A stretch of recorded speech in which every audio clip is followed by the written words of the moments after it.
Lab9. Tout Apple sur le bout des doigts, des experts en plus.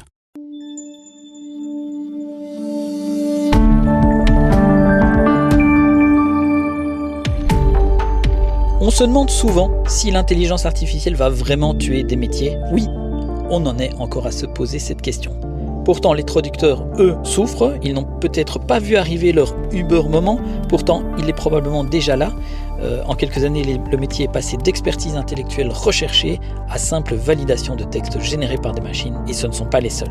Je suis Christophe Charlot et vous écoutez Face à l'IA, un podcast de Trends Tendance.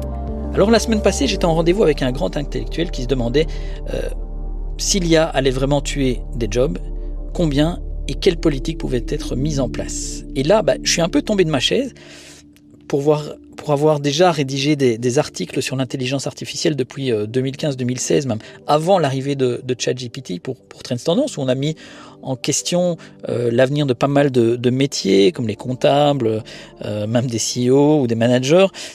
On a clairement constaté que l'IA allait chambouler des tas de métiers. Ça fait aujourd'hui plus l'ombre d'un doute. Se poser la question aujourd'hui a de quoi être étonnant. Surtout après la lecture encore récemment d'un article de BFM Business qui était consacré aux traducteurs, devenus, je cite, presque des relecteurs robotisés de l'intelligence artificielle. Honnêtement, ça m'a frappé, c'est une évidence parce qu'on continue aujourd'hui à débattre de cette question. Est-ce que l'IA va vraiment faire disparaître certains métiers ? S'il y a bien une profession qui semble entrer dans cette phase de bascule, c'est probablement celle de traducteurs. Dans mon entourage éloigné, une traductrice indépendante a clairement décidé de devenir enseignante, pas parce qu'elle n'aime plus son métier, pas parce qu'elle est moins compétente, mais simplement parce que les missions se raréfient largement. Avant, c'est vrai, on payait un humain pour traduire. Aujourd'hui, la mission change de nature. Aujourd'hui, on demande souvent à ce même humain de corriger une traduction produite par une machine et évidemment, le tarif est plus le même. L'article de BFM évoque des rémunérations qui sont divisées par 10. Le plus fascinant, c'est qu'évidemment, la traduction faisait partie des métiers intellectuels, celui où il y avait les petites nuances, le contexte, les émotions, les jeux de mots qu'il fallait comprendre et que la machine n'allait probablement pas comprendre, mais l'IA progresse à vitesse vertigineuse. Et là aussi, faut être honnête, dans énormément de situations, la machine n'est pas parfaite, mais au fait, on ne lui demande pas d'être parfaite dans les situations du quotidien. Les outils sont largement suffisants aujourd'hui pour traduire un email, un article, une réunion Teams, un site web. Tout ça se fait désormais en quelques secondes et souvent avec une qualité qui est jugée assez bonne pour les entreprises. Donc c'est là le vrai tournant de l'IA. C'est que l'IA ne doit plus être parfaite pour bouleverser un métier. Elle doit simplement être suffisamment bonne pour coûter beaucoup moins cher. Et ce qui arrive aux traducteurs ressemble probablement à ce qui attend beaucoup d'autres professions. Pas forcément une disparition totale, mais une évolution importante, c'est que le professionnel ne produit plus entièrement, il va superviser, corriger, valider. Il devient une sorte de contrôle qualité humain d'une machine extrêmement rapide. Donc c'est plus la même mission.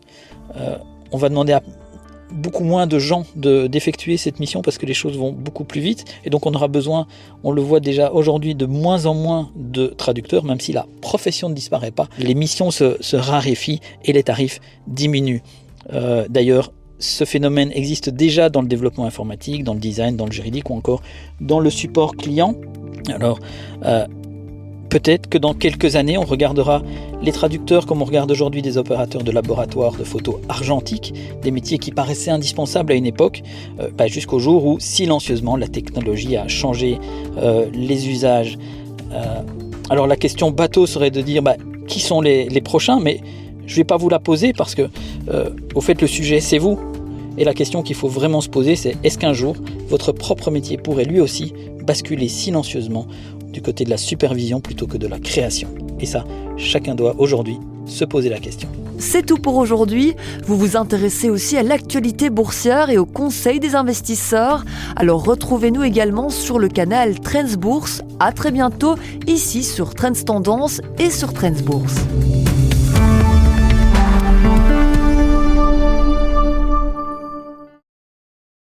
Lab9. Tout Apple sur le bout des doigts, des experts en plus.